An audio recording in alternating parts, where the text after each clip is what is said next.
This is my video on fear. To start and show you that at 58 years old, I'm still fearless, I'm going to do 2 dives for you. Actually, I'm going to do 3 dives for you. I'm going to start out with a gainer. Very small board, some spring, but we're going to have fun. Okay, here we go. There we go. There we go. There we go.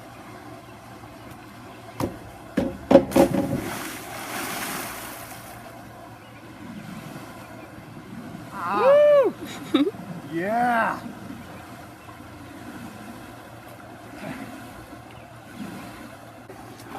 Okay. This is the dive my dad made famous.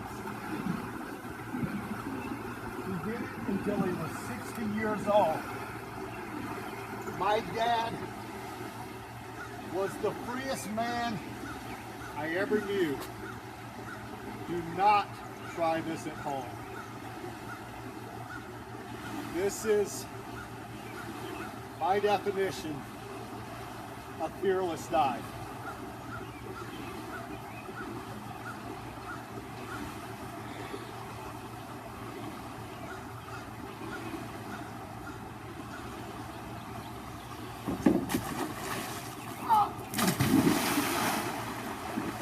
Yeah. So I'm going to show you what it's like to bust your back. So just to show you I'm fearless, that I really play this, I'm going to try to do a double of this teeny little board. Now, I don't think it's theoretically possible, but you never know until you try. Okay, here we go.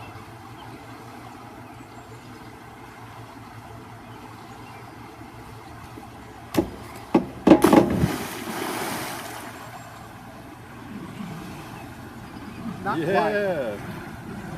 It was close. So there you have it. Fearlessness in 58. You know, I had a lot of fun on that diving board.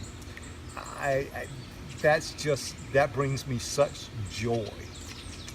But I want to get serious a second. I want to talk a little bit about fear, and I want to talk about how important it is not to be fearful.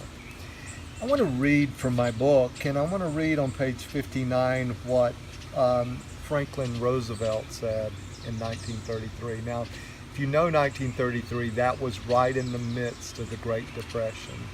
And this was his inaugural address. It was a very short address, 1,800 words. And Roosevelt said, "So first of all, let me assert my firm belief that the only thing we have to fear is fear itself.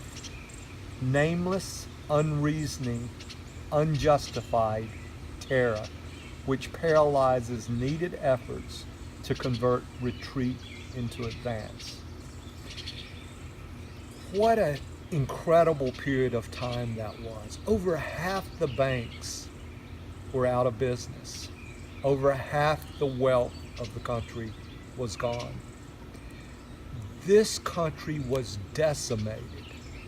Unemployment just unthinkable. And yet, in the midst of that, Roosevelt, he didn't focus on those problems. He focused on the one thing that would prevent from coming out of those problems, and that would people would get stuck in their fear. You know, the Bible says, "Fear not," over 80 times. Do you think God was trying to tell us something very, very important here? Fear is natural. And our fight and flight, it sits in the primitive portion of our brain, and it tells us to be afraid of everything. We're sitting at a time, we have 24-hour news cycles. We watch events take place as if they're happening in our own living room. We're in the midst of an election and we hear the worst case scenarios of everything. And our primitive minds wants to believe all that. It wants to believe all that fear. And it wants to turn that fear to hatred of groups of people that are different than us. But God said, fear not. God said, love those who persecute you. So we must resist fear. We must be courageous people. And by being courageous people, we can live joyful and purposeful lives. Not afraid to take chances. Not afraid to love anyone. And yes, not afraid to do that crazy dive that I did on the diving board that you saw just a few minutes ago. Thank you, and you have a blessed day.